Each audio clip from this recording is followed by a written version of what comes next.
Did you know about the longest dynasty of India? This is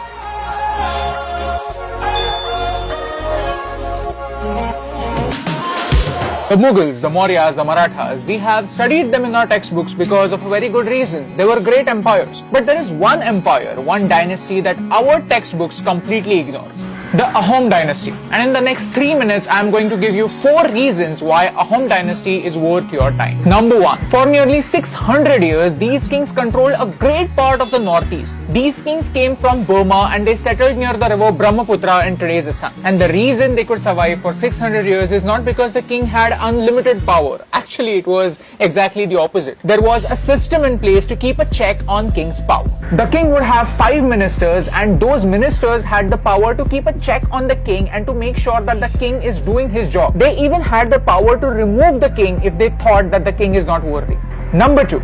Did you know that this small kingdom of Ahom defeated the Mughals 17 times? The Mughals, वो एक राज्य नहीं, एक साम्राज्य था. And at its peak, it had reached today's Bangladesh. During the period of Aurangzeb, the Mughal Empire was not a very tolerant empire. It was always either my way or the highway. And to save the culture of the northeast, it was important to stop the Mughals. But why were the Mughals so interested in Assam? Because of this, the Brahmaputra river and its fertile region. This region is so fertile that even today people come over here and steal this mud. They literally steal mud and use it for farming. It's that good. Plus, by controlling the northeast, the Mughal could control the trade route to Eastern Asia. From 1615 to 1682, the Mughals attacked Assam countless times. In 1667, the Ahoms lost to the Mughals and this was a major blow to the Ahom Empire. Because the Ahoms had to pay 3 lakh as indemnity, they lost Guwahati, their capital. 2 Ahom princesses were taken by the Mughals as hostages.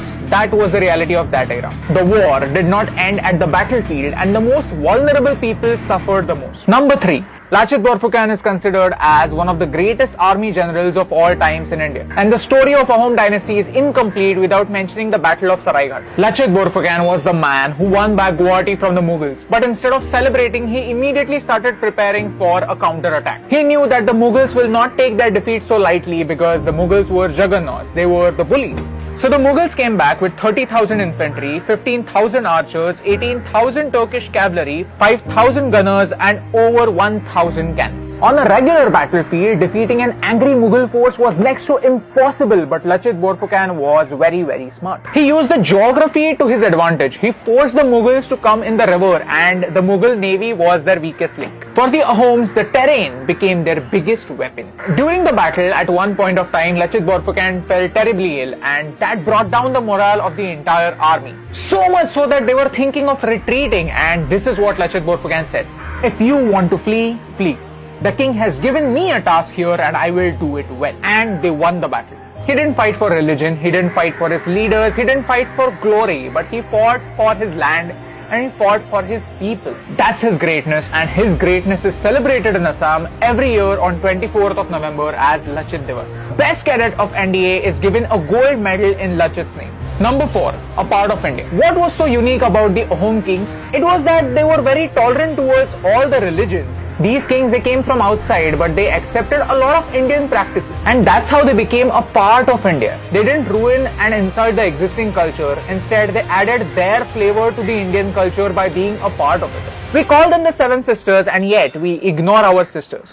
Their railroads, their floods, their incomplete bridges are their problems, right? You may not believe it, but racism exists in India. People from the northeast are a constant target. They are called Chinki, Nepali, Chinese, Hakka Mughals so many times. Just recently, a Manipuri student was asked to show her passport to enter Taj Mahal. It might be an honest mistake, but how would you feel? Put yourself in her situation. How does it feel having no identity in your own country? So my question to our government is this. Why can't we introduce the culture of the Northeast in a very unique way, in an interesting way in our textbooks?